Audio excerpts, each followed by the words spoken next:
প্রথম যে প্রশ্ন সেটি হচ্ছে যে জনাব তারেক রহমান দীর্ঘদিন দেশের বাইরে আছেন। আমরা দেখেছি যে 5ই আগস্টে ক্ষমতার পট পরিবর্তনের পরে শেখ হাসিনা পালিয়ে যাওয়ার পরে তিনি ভার্চুয়ালি একটি জায়গায় তারপর দিনই ভার্চুয়াল বক্তব্য দিয়েছিলেন, বিভিন্ন অনুষ্ঠানে অনলাইনে সক্রিয় থাকছেন, বক্তৃতা দিচ্ছেন। কিন্তু বিএনপির পক্ষ থেকে কি আসলে দেশের পক্ষ থেকে এই দাবি আছে তাকে দেশে আসার, বা তারা মানে বিএনপি কখন মনে করে যে জনাব তারেক রহমানের দেশে ফেরা উচিত, মানে সে সময়টা কখন হতে পারে? না, এখানে আপনার যে প্রশ্ন আছে তার মধ্যে দু তিনটি আপনার দিক আছে। একটা হচ্ছে আপনার বলছেন যে বিএনপি দাবি তুলছে কিনা। এখানে এখন যে অবস্থা আছে তাতে বিএনপি দাবি তোলার প্রয়োজন নেই। এখন decided by Tarique Rahman himself, এবং পার্টিও সেটাই অপেক্ষা করছে। তার কতগুলো মামলা আছে, যে মামলাগুলো আপনার অনগোয়িং প্রসেসের মধ্যে আছে, কোর্টে আদালতে চলছে। আমরা যেটা সিদ্ধান্ত নিয়েছি যে মামলাগুলো শেষ করি দেশে আসবেন। সেক্ষেত্রে আরেকটি প্রশ্ন এরকম হতে পারে কিনা যে আমরা বেগম খালেদা জিয়াকে অনেকদিন পরে দেখলাম যে তিনি সশস্ত্র বাহিনী যে দিবস ছিল 21 নভেম্বর, সেটাতে তিনি উপস্থিত থেকেছেন। ডক্টর মোহাম্মদ ইউনূস তার সাথে কথা বলেছেন, উপদেষ্টাদের মধ্যে থেকেও কেউ কেউ তার সাথে আসলে কথা বলেছেন, আমরা এরকম দেখেছি। যদি এই মুহূর্তে নির্বাচন হয়, যেটি আসলে বিএনপি যৌক্তিক সময়ের মধ্যে নির্বাচন দাবি করছেন, তাতে বেগম খালেদা জিয়া কি প্রার্থী হবেন, বা বিএনপি সংসদ নেতা বা প্রধানমন্ত্রী হিসেবে কাকে চাইতে পারে, চেয়ারম্যান নাকি ভারপ্রাপ্ত চেয়ারম্যান? এখানে এই মুহূর্তে এখনই আমাদের এই প্রশ্নগুলো নিয়ে আমরা আপনার কাজ করছি না, কারণ আমরা এখন আমাদের সামনে যে সবচেয়ে বড় চ্যালেঞ্জ সেটা হচ্ছে যে আপনার এই ইন্টারিম গভর্নমেন্টের কাজগুলো তারা যেন শেষ করতে পারে, অর্থাৎ যে সমস্ত সংস্কারের বিষয়গুলো আছে সেই সংস্কার যে কয়েকটা আপনার খুবই নির্বাচন কেন্দ্রিক এবং প্রয়োজনীয়, সেই সংস্কারগুলো করে নির্বাচনের কথা আমরা বলছি। এবং আমরা মনে করি যে এটা আপনার যথাসময়ে সেটা অনুষ্ঠিত হবে। এবং দেশনেত্রী বেগম খালেদা জিয়া আমাদের পার্টির চেয়ারপারসন, এবং তিনি যদি নির্বাচন করতে সক্ষম হন শারীরিকভাবে, তাহলে অবশ্যই তিনি নির্বাচন করবেন। অন্যদিকে যেমন তারেক রহমান সাহেব আমাদের দলের ভারপ্রাপ্ত চেয়ারম্যান এখন আছেন, এবং তিনিও নির্বাচন করতে চাইলে তিনিও নির্বাচন করতে চান, সেটা উনি করতে পারবেন যে কটা তিনি করতে চান। তো এই নিয়ে কোনো সমস্যা নেই। সুতরাং খালেদা জিয়া নির্বাচন করলেন, প্রধানমন্ত্রী হলেন, বা তারেক রহমান সাহেব নির্বাচন করে প্রধানমন্ত্রী, এটা নিয়ে কোনো সমস্যা নেই। এই ব্যাপারে পার্টিতে আমাদের কোনো সমস্যা আছে বলে আমি মনে করি না। আলোচনা আছে কিনা, মানে কে হবে? না, এই ধরনের আলোচনার এখন প্রয়োজন নেই। খালেদা জিয়া এখনো বেশ অসুস্থ। উনি আগামীকাল কয়েকদিনের মধ্যে উনি যাবেন লন্ডনে চিকিৎসার জন্য, এবং সেখানে যদি তাকে প্রয়োজন হয় সেখান থেকে তিনি আমেরিকাও যেতে পারেন, তার প্রয়োজন হয় চিকিৎসার জন্য। তো আমরা তাকে সম্পূর্ণ সুস্থ করে, আল্লাহ যেন তাকে সুস্থ করে নিয়ে আসেন, সেটাই চাইবো, সেটাই চাচ্ছি আর কি। এই প্রসঙ্গে আর কি, মানে এই 1-2 নম্বর প্রশ্নের প্রসঙ্গে শেষ প্রশ্নতে আপনি জনাব তারেক রহমানের মামলার কথাগুলি বলছিলেন। জনাব তারেক রহমানের মামলাগুলো থাকার কারণে কি তিনি দেশে আসার ব্যাপারে দেশকে নিরাপদ মনে করছেন না, এরকম কোনো কিছু কি আপনাদের মনে আছে? না, সেই ধরনের কিছু ব্যাপার নয়। তার মামলাগুলো আমরাই চাইছি, দল চাইছি আমরা, তাকে একেবারে আমরা পুরোপুরি ভাবে মামলা মুক্ত করে নিয়ে আসতে চাই। যেহেতু তার মামলাগুলো সবই মিথ্যা মামলা, সাজানো মামলা, তার সমস্ত এভিডেন্সেস আর দেয়ার, সেই ক্ষেত্রে তার যত দ্রুত সম্ভব আমরা আশা করি মামলাগুলো নিষ্পত্তি হয়ে যাবে। আজকের একটু কথায় আসি যে সংবিধানে উপপ্রধানমন্ত্রী পদ রাখা সহ আরো কতগুলি সংস্কারের প্রস্তাব বিএনপি দিয়েছেন। উপপ্রধানমন্ত্রী বা উপরাষ্ট্রপতি, তারপরে সংসদ উচ্চকক্ষ, গণভোটের বিধান প্রবর্তন করার প্রস্তাব। তো এইগুলি যদি সংবিধানে যাচাই বাছাই করে দিতে হয় তাহলে তো কিছুটা সময় লাগবে। আপনার কাছে যৌক্তিক সময়টা কত মনে হয় যে এই সরকারের কাছে কতটা সময় আসলে দেওয়া উচিত সরকারকে আসলে যৌক্তিকভাবে? আমরা এখন পর্যন্ত কোনো সময় বেঁধে দিইনি, এবং আমরা যেহেতু মনে করছি যে সরকার কাজ করছেন, এবং ইতিমধ্যে কমিটিগুলো হয়েছে, কমিশনগুলো তারা দ্রুততার সঙ্গে কাজ করছেন, এবং আমরা আশা করি যে যত দ্রুত সম্ভব তারা করতে পারবেন। এটা তাদের উপর নির্ভর করবে যে তারা কখন নির্বাচনটা দিতে পারছেন। আপনারা কোনো টাইম না, আমরা কোনো টাইম ফ্রেম দেইনি। আমরা যেটা বলেছি যে একটা যেটা আপনার লজিক্যাল, সেই সময়টুকু নিয়ে তারা করবেন। কেউ কেউ এরকম ইঙ্গিত করছে যে বিএনপি আসলে এই মুহূর্তে নির্বাচনের জন্য আসলে চাপ দিতে চাচ্ছে, সরকারকে চাপ দিচ্ছে, তার ফলে সরকার একটু আনস্টেবল হচ্ছে। এইটা কি ঠিক? আবার অন্যদিকে সরকারের একটা জায়গা থেকে মনে হচ্ছে যে সরকার 2 বছর 4 বছর, হঠাৎ করে ডক্টর ইউনূস 4 বছরের কথা বলাতে সেটা নিয়েও একটা বিভ্রান্তি তৈরি হয়েছে। আপনি এটাকে কিভাবে দেখেন? আমি দেখি একটু ভিন্নভাবে।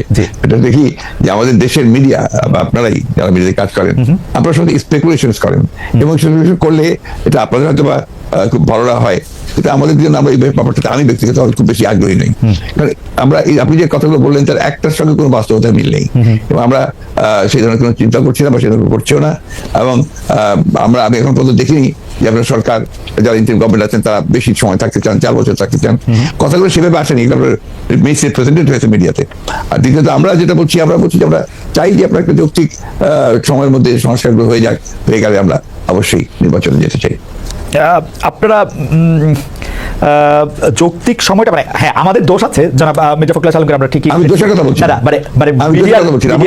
আমাদের কথা বলছি মিডিয়া আপনার স্পেকুলেট করেন, স্পেকুলেশন মিডিয়া করতেই পারে, কিন্তু আমরা যেটা বাস্তবতা আমি আপনাকে সেটাই বলছি।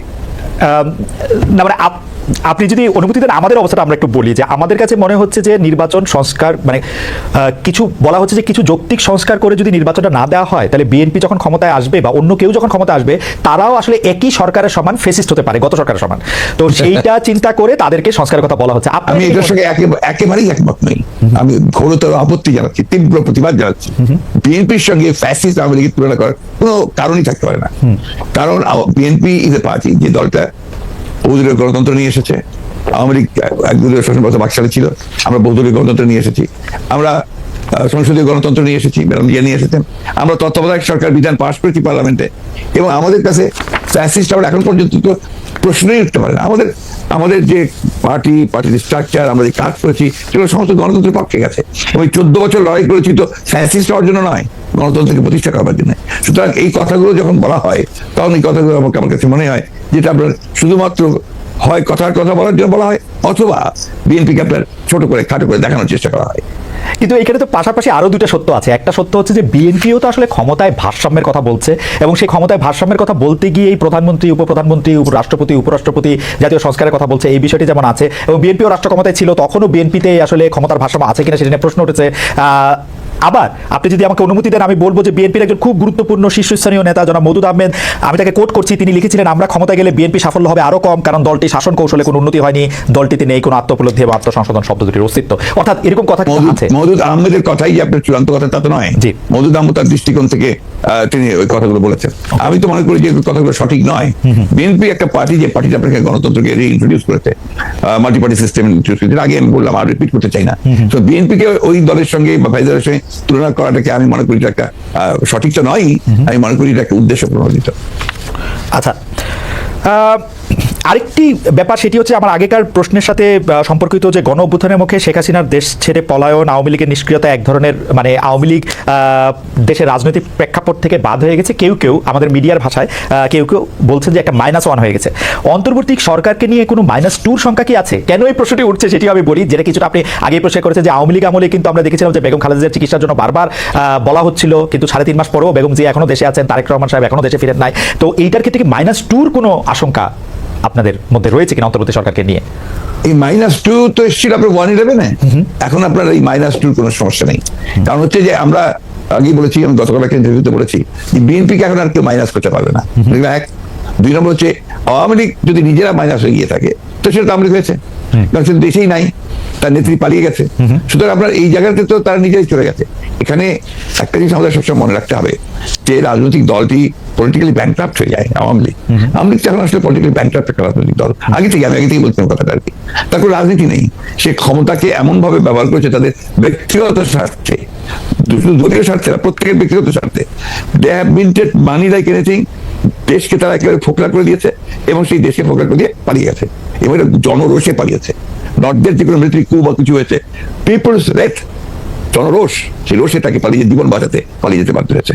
এই বিষয়গুলো আমাদের মাথায় রাখতে হবে। আমরা কোনো মতেই যেন চেষ্টা না করি যে এটাকে কোনো মতে খাটো করা। The fascist Awami League regime এতে বাধ্য হয়েছে দেশ থেকে পালিয়ে যেতে জনরোষে।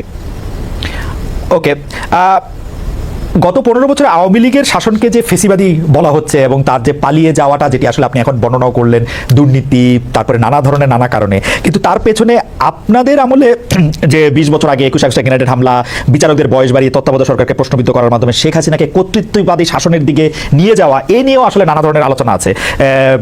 এই দুটি ঘটনা যদি হাইন্ডসাইড আপনি একটু দেখেন, যে মানে যেগুলি হচ্ছে ক্রাইমের ঘটনা, অর্থাৎ হচ্ছে 21 আগস্টের গ্রেনেড হামলা, 10 ট্রাক অস্ত্র, আবার অন্যদিকে তত্ত্বাবধায়ক সরকার ব্যবস্থাটাকে একটা এরকম জায়গায় নিয়ে যাওয়া, এই দুটিকে আপনি আপনার মূল্যায়ন আমরা একটু শুনতে চাই। যে দুটি আপনার 21 আগস্টের যে ঘটনা, এই ঘটনার সঙ্গে বিএনপিকে জড়িত করা এবং বিশেষ করে তারেক রহমান সাহেবকে জড়িত করা, এটা পুরোপুরি ভাবেই রাজনৈতিক উদ্দেশ্য প্রণোদিত।